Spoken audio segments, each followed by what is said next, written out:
Mike Sullivan. I'm a former IRS agent and teaching instructor. Welcome to my YouTube station. I have been doing this for 50 years. I worked for IRS for a decade, and I have been in private practice for 4 decades. This August, I will have been doing this for 50 years. Actually, in about 5 months, I've been doing this long. I created a YouTube channel a couple years back when my son said, "Dad, yeah, I know a lot of stuff." I knew nothing about YouTube, so I started, and I got, I don't know, about 4,500 followers. I tell everyone the truth. I tell it like it is, and if you want to use this, you can use this, but if you don't, I'll give you information so you can go ahead and work your case yourself. I've been on TV a lot. You can look at my videos if you want, or my TV interviews, and my whole staff. I have great staff at 777irs.com, and I do these videos for 3 reasons. So A, you don't get ripped off. 2, I give you the education, and 3, I give you insider information that you will never get from anybody else. Today, I want to talk about how do you stop IRS enforcement collection from levies and garnishments and all that. As a former IRS agent, I was a revenue officer. I used to knock on the doors. I used to be a bad guy. I used to garnish wages, send bank levies, and seize things, and seize houses, and seize cars, and seize everything. So yeah, I've been doing this a long time. So, today I'm a lot more mellow than I was doing this so long. And I want to tell you how you can just stop IRS. You stop IRS from any action by simply calling them. It's that simple. Most people don't know what to do. They're afraid to pull the trigger, so you call IRS to stop them. But yeah, that's really a simple answer. But what do you do when you call them? What do you need to know before you make that call? If you owe IRS and you're starting to get letters, when you call them, you're actually going to stop the cycle. You're going to break the enforcement collection cycle, and they're going to start working your case. Well, you don't have to be in fear of that. First of all, if you want to get representation, you get it. And I'm just saying, if we were representing you, once our power of attorney in, you never get levied, you never get this, you never get that. We stop all this.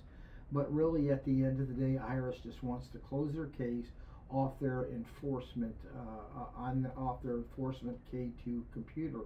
And how do they do that? Well, they're going to take a current financial statement, and when they do that, they're going to put your case either into currently uncollectible, into a payment agreement, or to an offer and compromise. But you must be prepared to give them that financial statement. If the case is with a revenue officer, they're going to want a 433A. If the case is with the ACS unit, which most are, it's a 1-800 service center number. If that's the case, you're going to want a 433. So IRS will look at this. They're going to want the documentation, like your bank stuff and pay stubs, and look at your expenses. And then after they make all that evaluation, you either go into currently non-collectible, which about half the clients do that we represent. You get into a payment plan, which maybe 20-25% debt, or you qualify for an offer and compromise to settle your debt for pennies on the dollar. What you really got to know before you make that call is to understand how you're going to be judged, how you're going to be graded, and how you're going to be evaluated. And if you know that, don't have any fear. The whole job in hiring a professional is to let them do that evaluation, maybe make some changes before the call. If you're going to do that, you must understand the IRS National Standards Program. Very, very critical. I've done a number of videos on this where you must understand that if you have income, IRS will tell you how much they're going to give you to live on a month, and that's the killer. If you don't understand that, don't make the call. What that means is IRS is going to tell you what you can live on for food and clothing, housing and utilities, car payments, and hold on, I just got to tell this person I'm going to call him back. And once you go ahead and do that, pardon me, let me finish this thought. So sorry, I'm expecting a call from my son. Anyway, IRS has national standards for food and clothing.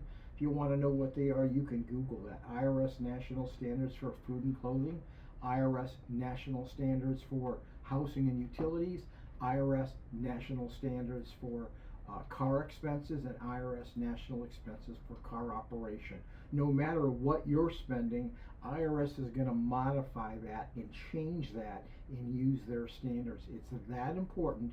Before you make the call, you understand what the national standards are. So if you want representation, the person who's going to represent you, like us or whoever, they're going to know all that. If you want to do it yourself and you have a small case, and you should, just know what the national standards are in your county, and then you can go work that deal out with IRS. We're always here for you. You can leave me a comment.